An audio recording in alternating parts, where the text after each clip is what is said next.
Chapter 2071. But Daisy did not feel any of these emotions, all she felt was distress. She felt sorry for the burden that Knowles had to bear and the danger and situation that he had to be in. Daisy also wanted to face them with him, but she could not drag him down. After a long time, Daisy broke away from Knowles' arms, and her throat was dry. Knowles, I should leave now. Cameron won't be able to leave an explanation to Whan if he fails to locate me.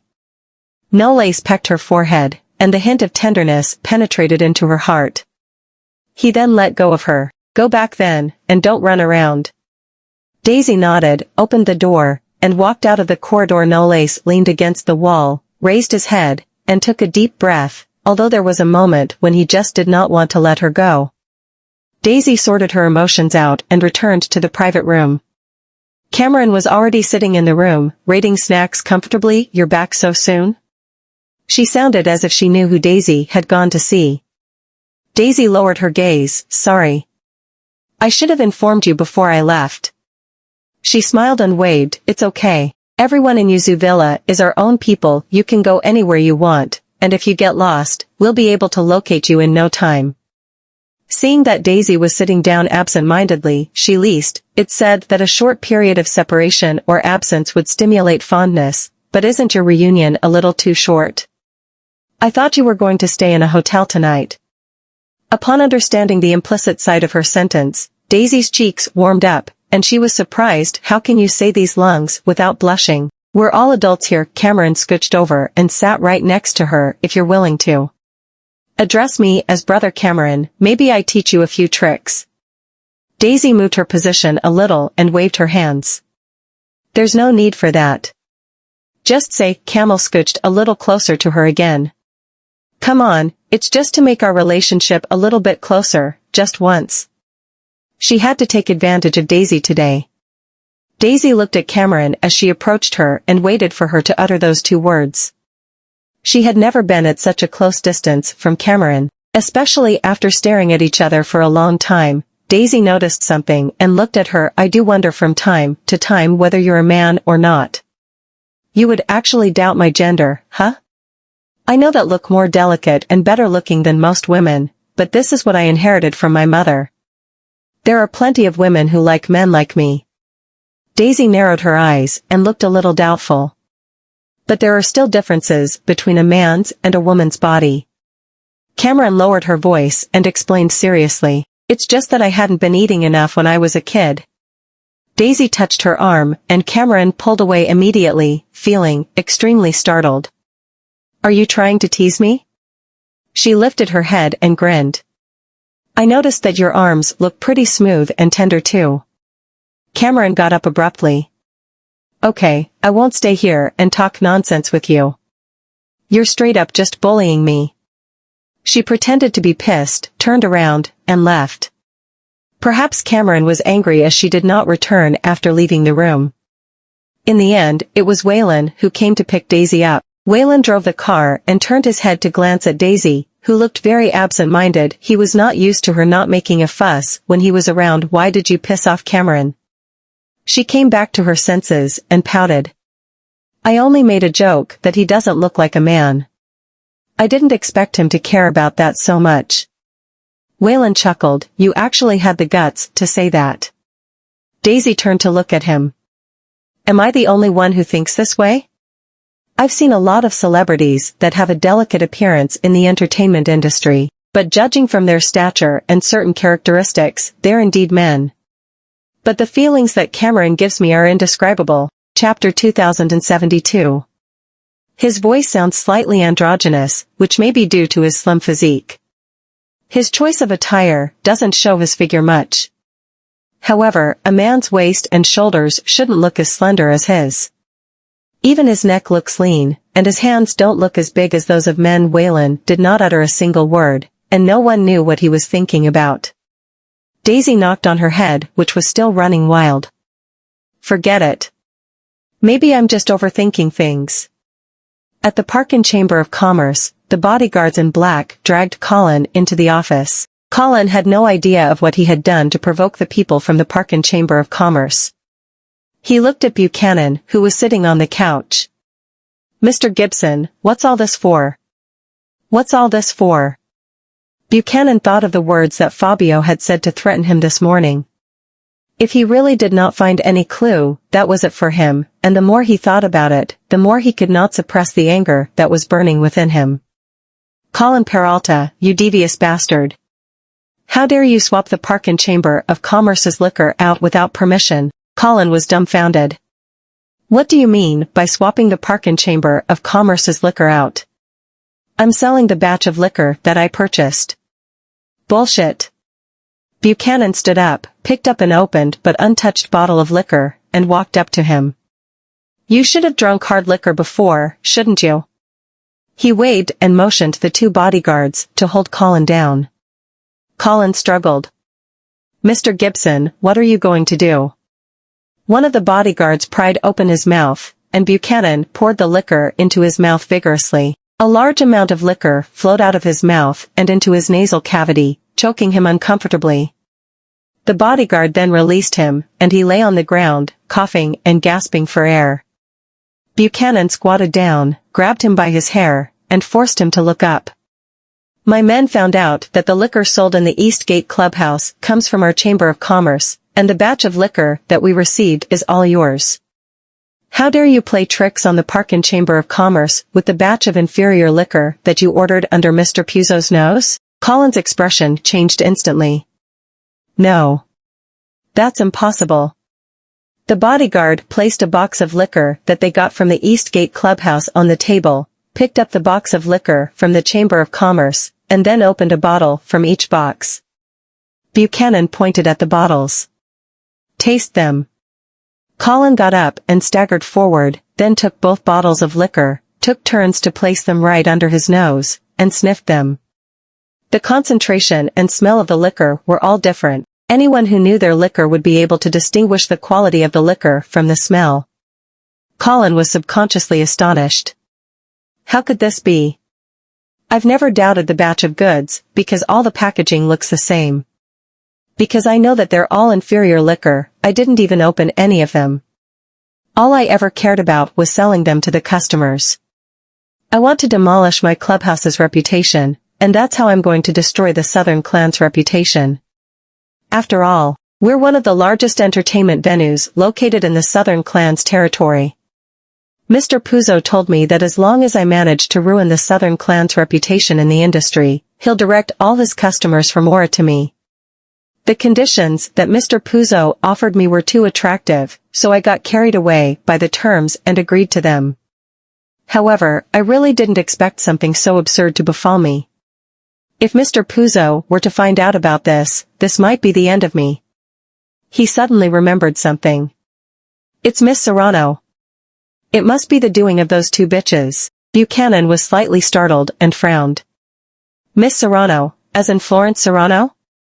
Colin explained anxiously, the Southern Clan confiscated my batch of goods, but a woman who addressed herself as Miss Torres told me that Miss Serrano claimed the goods on my behalf. I really thought that the goods were mine. It must be Miss Serrano. She must be the one who's behind all these shenanigans. I've been tricked too. Buchanan was dubious about his explanation, but he believed Colin would not dare to deceive him in this context, so he asked one of the bodyguards to convey the explanation to Fabio. Chapter 2073. Not long after the message was conveyed, Buchanan received a call from Fabio. Fabio said something to him through the call, and Buchanan agreed to what he said with a smile. Yes, understood. Don't worry, I'll handle this well. He then ended the call, turned around, and glanced at Colin with a ruthless expression. It's a pity, Colin. Since your plan has been revealed, Mr. Puzo can't keep you by his side anymore. Colin's expression changed drastically, and he climbed to Buchanan's feet. I've really been wronged. It's Miss Serrano who tricked me. Please ask Mr. Puzo to give me another chance.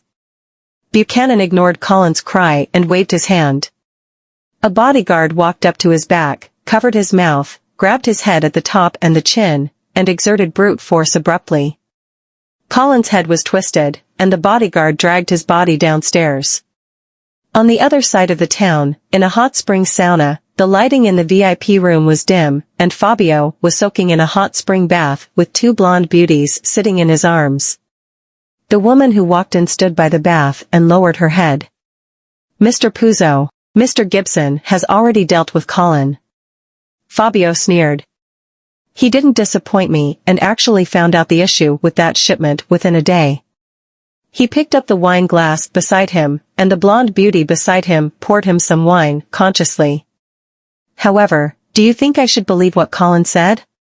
The woman lifted her gaze. "Are you referring to the fact that Miss Serrano is the one who played him?" Fabio laughed out loud. "Joken can't even go against Sonny without getting himself singed, and we're now talking about his daughter. Does she have the capability to get her hands on the goods that the Southern clan confiscated?" The woman's eyes moved. "Perhaps we've underestimated Joken's daughter."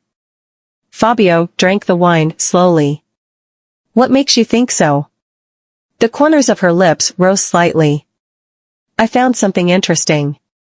Cameron was assaulted after he terminated his engagement with Miss Serrano, and the goons who attacked him were killers from the Skull Club."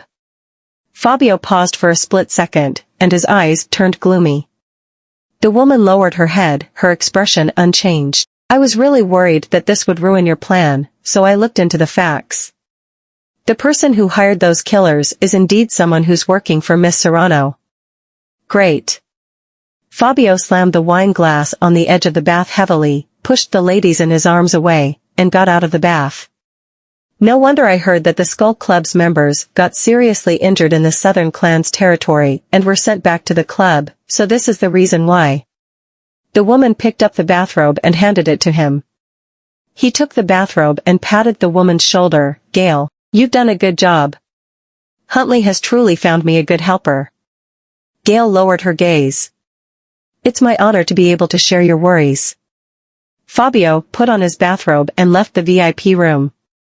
Gail stared at Fabio's back as he departed from the room, and a hint of coldness flashed across her eyes.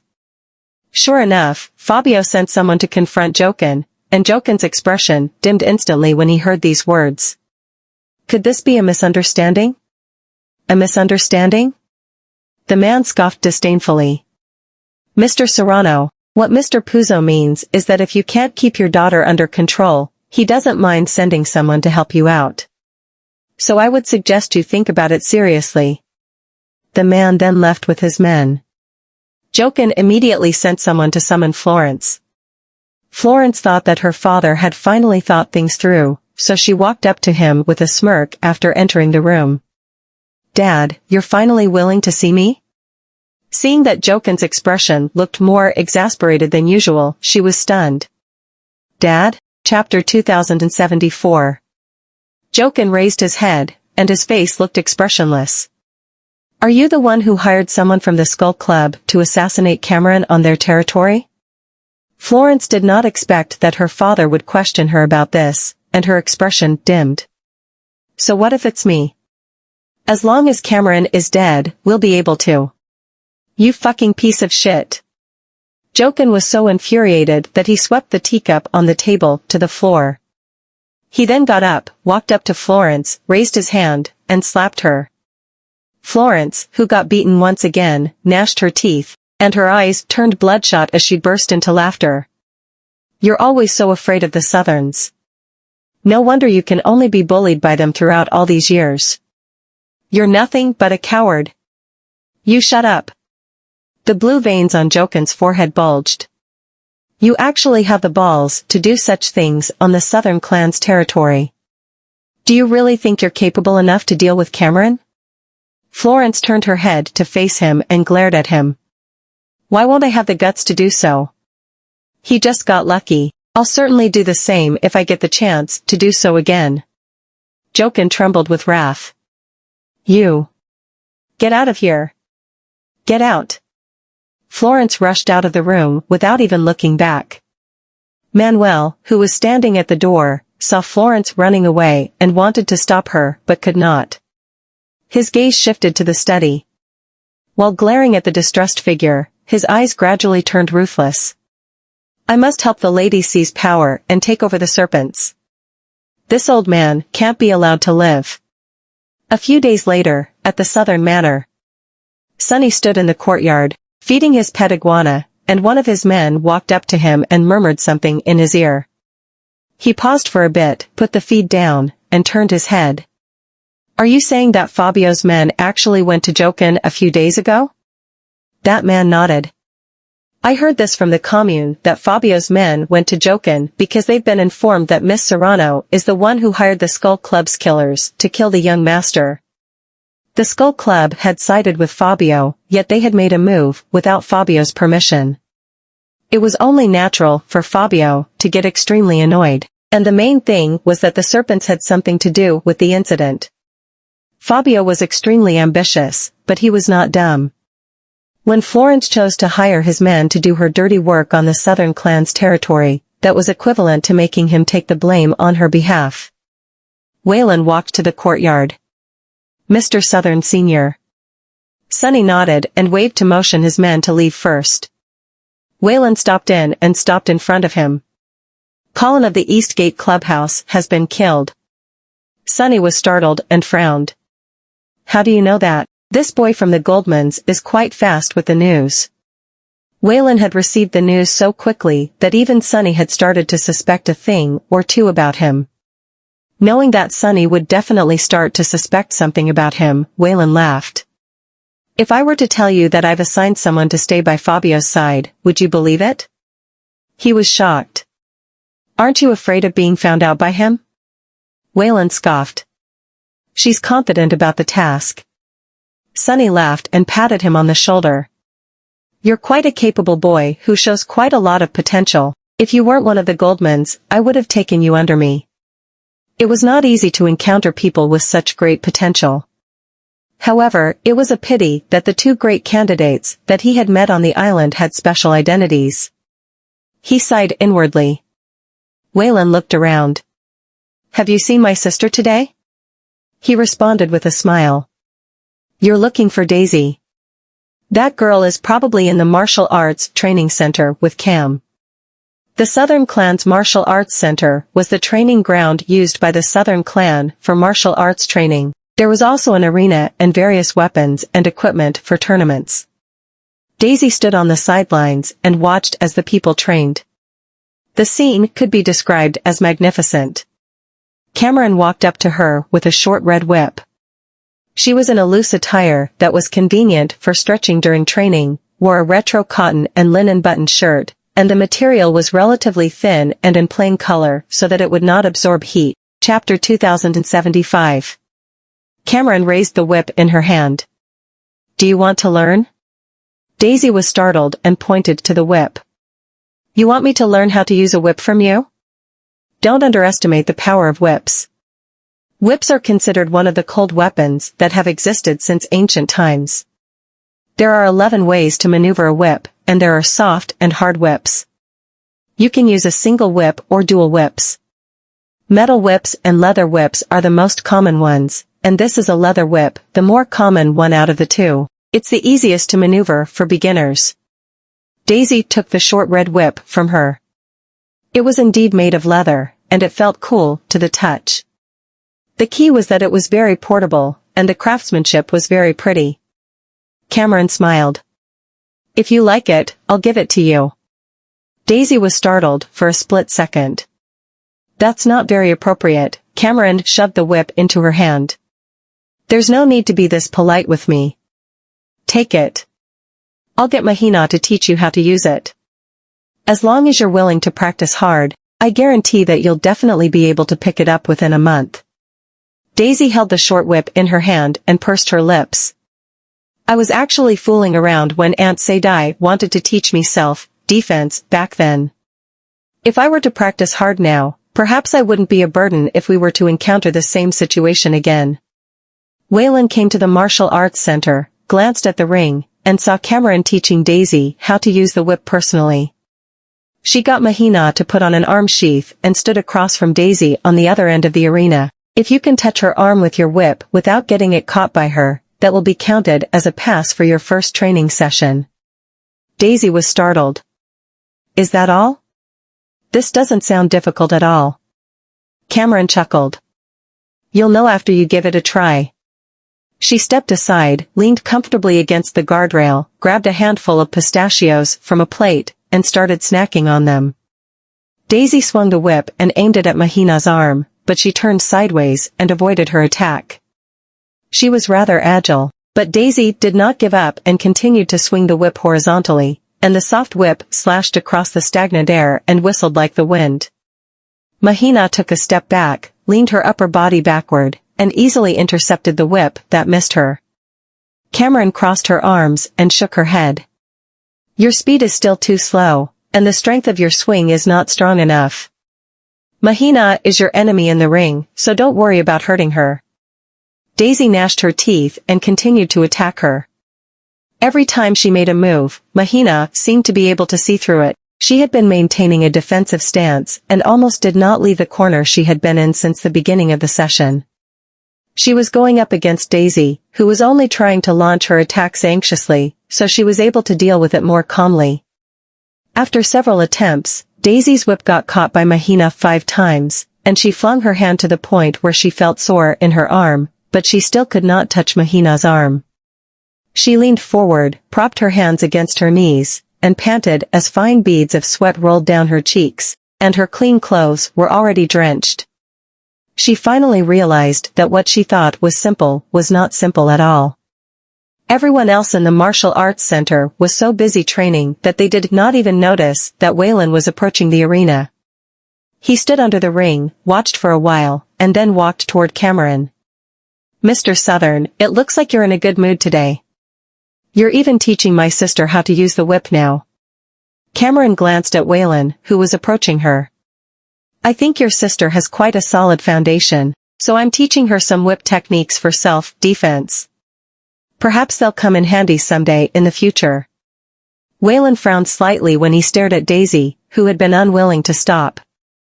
Ever since he was a kid, he and their father had always been reluctant to make her suffer, although he knew that Daisy had been suffering no less than this in showbiz too.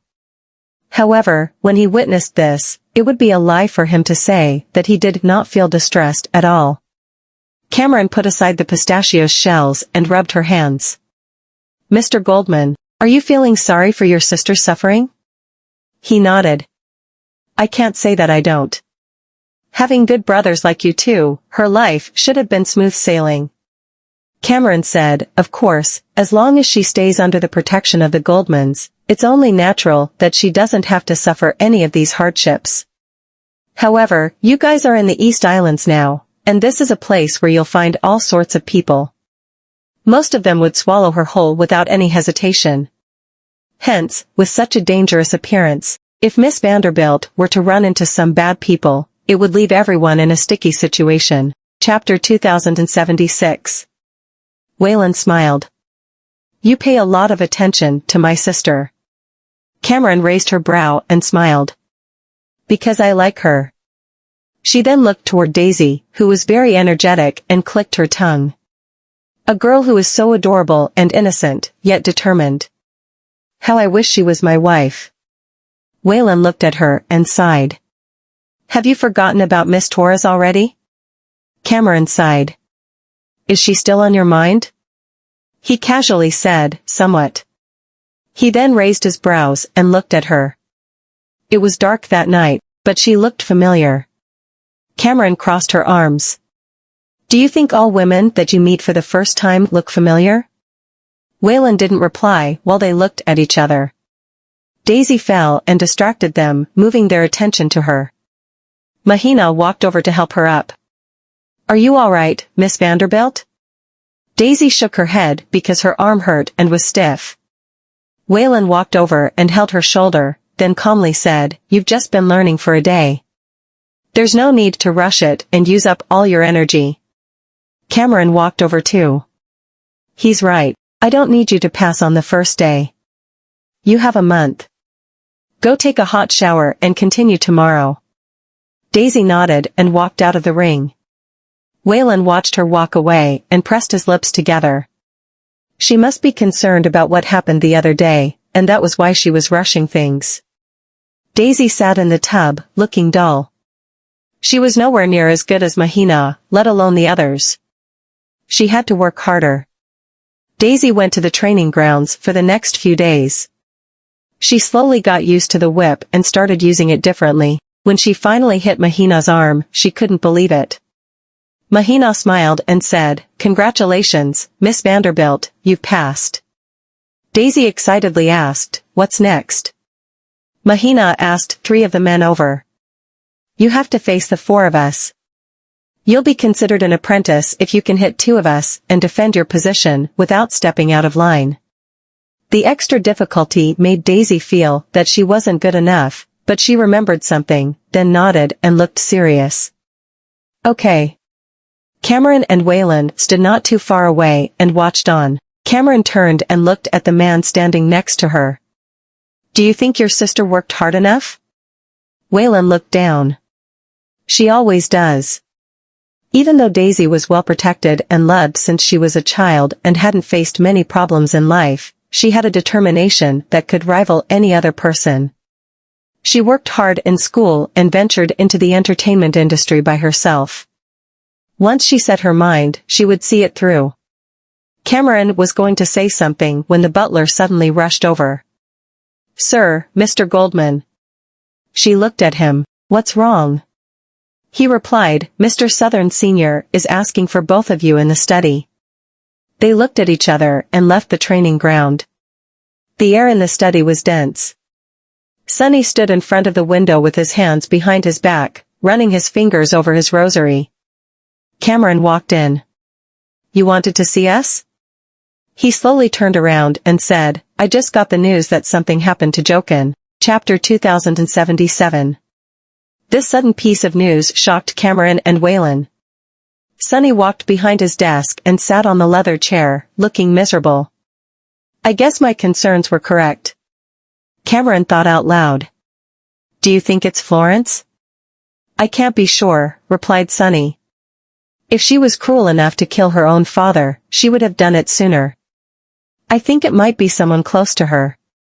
If someone close to her gave the idea to get killers from the Skull Club to kill Cameron in their own territory, they probably could get rid of Joken." Joken was the leader of the Serpents. After his death, the Serpents would be led by Florence. That person must have wished that she would take Joken's place. Whan raised his brow. "Manuel seems suspicious. He might just be involved." Sonny nodded. "I think it's him too." Cameron laughed. "I've heard rumors that he's loyal to Florence because of love. Joken would not let his men date his daughter, so if he died, Florence would take his place, and Manuel would have his way." Sonny scoffed. "You're very good at getting intel. Must be pretty alert?" She shrugged. "I love gossip." Sonny waved his hand. "All right, come pay a visit to the Serpents with me. I need to be involved in his funeral." Cameron looked at Whan. "Why do you need to bring him?" "Florence can't wait to get her hands on him." "Are you sending him to his grave?" Whan looked toward her, but didn't speak. Sonny stood up. "Why are you worried if he's not?" Cameron stuttered, "Who says I'm worried?" Sonny ignored her and stopped in front of Whan. "Willie, are you coming with me?" "Willie." Cameron opened her eyes wide. Why was the old man being so friendly with this foreigner? Whan smiled and nodded. "I don't mind that if you want me to." Sonny nodded. "Let's go then." They left the study together. Cameron rolled her eyes, crossed her arms, and followed along.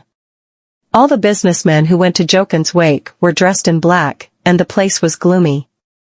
There were flowers in the hall while Florence stood in front of her father's photo with a blank expression. Manuel heard some commotion outside and turned to see what was going on. Sonny walked over with his men, and everyone was staring at them on high alert.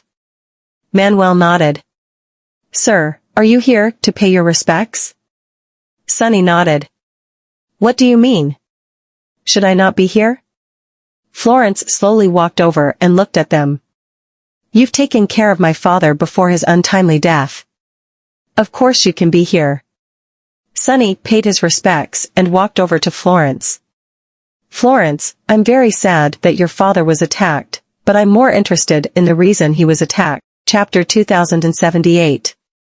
Manuel's expression changed so slightly that nobody noticed. Florence looked upset as she asked, "Don't you know?" Sonny smiled. "Why would we know?" She coldly said, "If it wasn't because the Southern clan messed with Eastgate and let my father take my blame for it, why would my dad be killed?" "Oh?" Sonny nodded. "So it was related to Eastgate. That's weird. Why would what happened in Eastgate involve the serpents?" Manuel immediately said, "If it wasn't because you confiscated their liquor and pretended to be a serpent and stole the liquor from Parkin, Mr. Serrano would still be alive." Sonny chuckled. "So, you're saying that Mr. Puzo caused his death?" Manuel's expression changed. "What are you saying? Did I understand it wrongly then?" Sonny's eyes turned so dark that Manuel didn't dare look at him. He continued. "Eastgate sold low quality and counterfeit liquor on my turf. It would make sense for me to confiscate his shipment. However, do you have evidence that we did it?" Manuel gnashed his teeth. Sonny had always been clever with his words, and since they didn't have proof that the Southern clan was involved, it wasn't looking good for them. Florence helped him. "Manuel just wants to find my dad's killer. There's no need to put him on the spot." "Humph. Did you think about that when you hired killers to take out Cam?" That statement made Florence look uneasy. Cameron understood why her father wanted to bring them over. He wasn't there to pay respects, but to find out who the snitch was. Sonny continued. "Florence, you'll be running the serpents after your father's death, so you need to be careful. If someone manipulated you, your father and ancestors' hard work would have been in vain." Florence took a deep breath and said, "Thanks for your concern. Cam, come pay your respects." Sonny suddenly said. Cameron nodded, then walked over to the casket and suddenly asked, "Why isn't it an open casket?" Florence's face dropped, and she tried to explain. "We can't even find his body. What's the point of having an open casket?" "How did you know that he then?" Manuel spoke at that moment. "Mr. Southern, please have some respect for the dead." Cameron glared at him.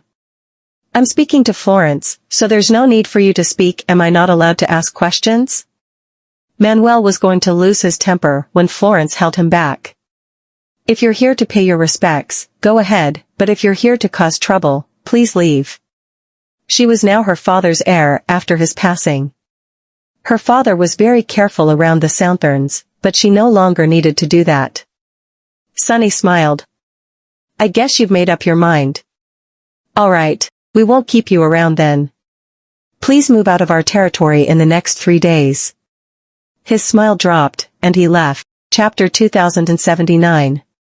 Whan enjoyed the show. As they were leaving, he observed Manuel's expression while slowly following behind Sonny. Cameron followed along too. Florence watched them leave and curled up her fists with extreme hatred in her eyes. Her father wouldn't have died so horribly if not because of the Southern clan. They couldn't even find his body.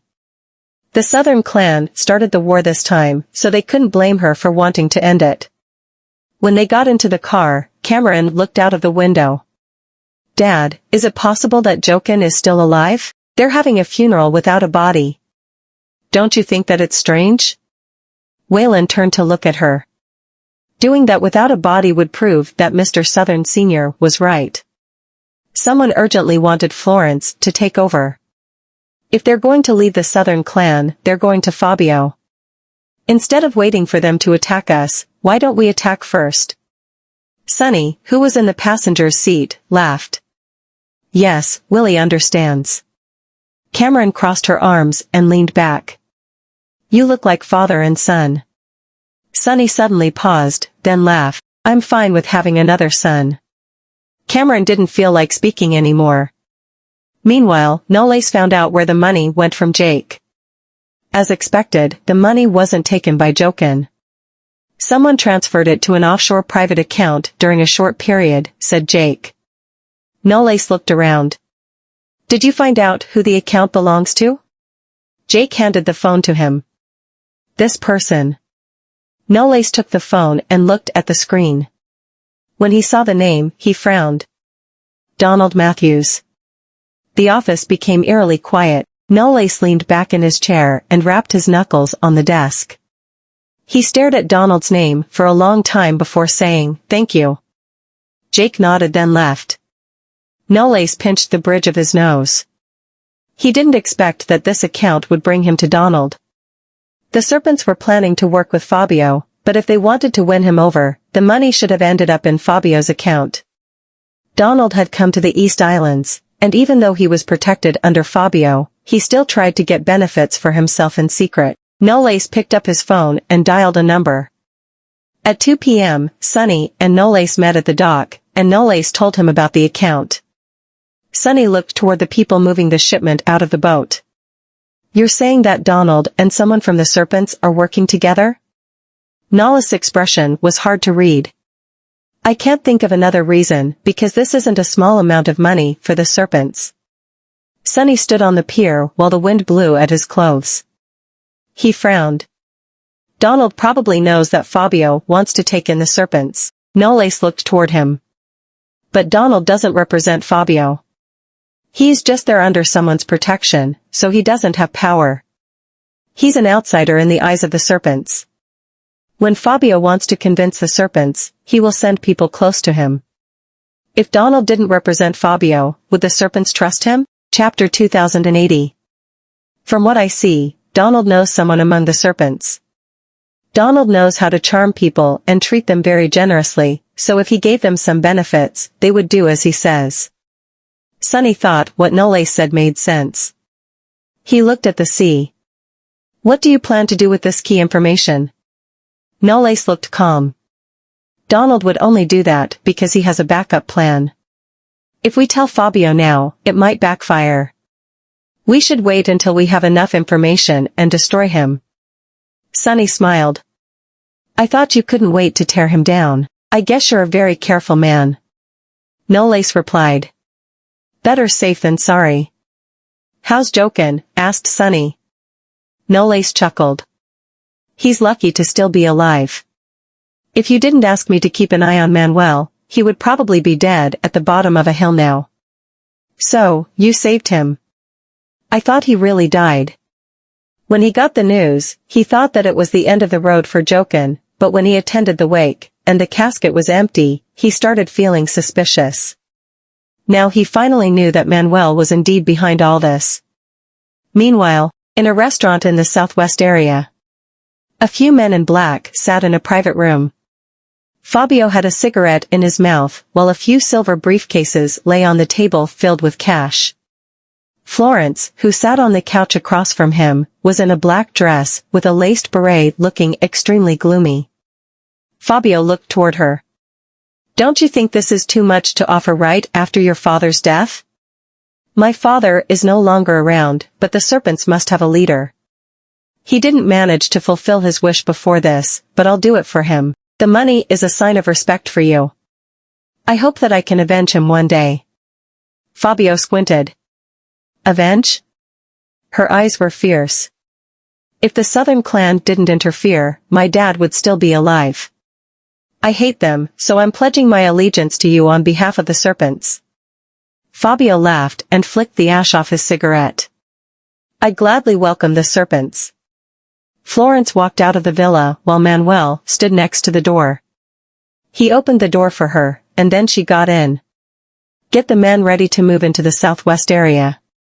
From now on, we will no longer be part of the Southern clan." Gail watched them drive away, took out a phone to send a message, and deleted it after it was delivered. After driving Florence back, Manuel drove to the hotel park and owned. He walked toward the last room in the corridor, stopped in front of the door, and looked back in caution to make sure that no one was following him before knocking on the door. A well-built man opened the door. Manuel walked into the dark room with the blinds drawn. The man on the couch was in a robe and swirling a glass of wine around in his hands. "Take a seat." He motioned for the man next to him to pour Manuel a glass. After Manuel sat down, he looked at him. "Mr. Matthews, I've followed your instructions and made Florence the leader of the serpents. She's working with Mr. Puzo now. Donald raised his glass toward him. You're more vicious than I thought, taking out Joken so that Florence could ascend. I was right about you.